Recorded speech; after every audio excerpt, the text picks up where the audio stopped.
So guys, for the first step, you're going to head over to the link, which will be down below in the description, to download Repair Tasks 3.3.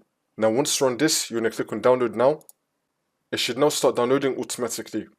If it does not start downloading automatically, then you're going to click right here, which will then start the download automatically. Now once it's been downloaded, it should appear right here. We're now going to right click on this, and then click on show in folder. And now this will come up. And now once you have this, you're going to right click on it, and then click on extract all.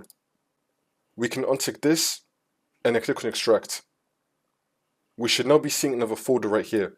Now once you have this other folder, we're going to double click on it. And now you're going to find repair tasks. We're going to double click on this, and then click on run, and then click on yes. And now this will come up. And now once you're on this, you're going to click on scan. And it's now going to start checking for files that have caused your task scheduler error. Wait for this to load. And then once that's been done, if it detects any problems, it's going to let you click on repair. Then once you click on repair, it's going to repair all the files, and then the problem should be fixed.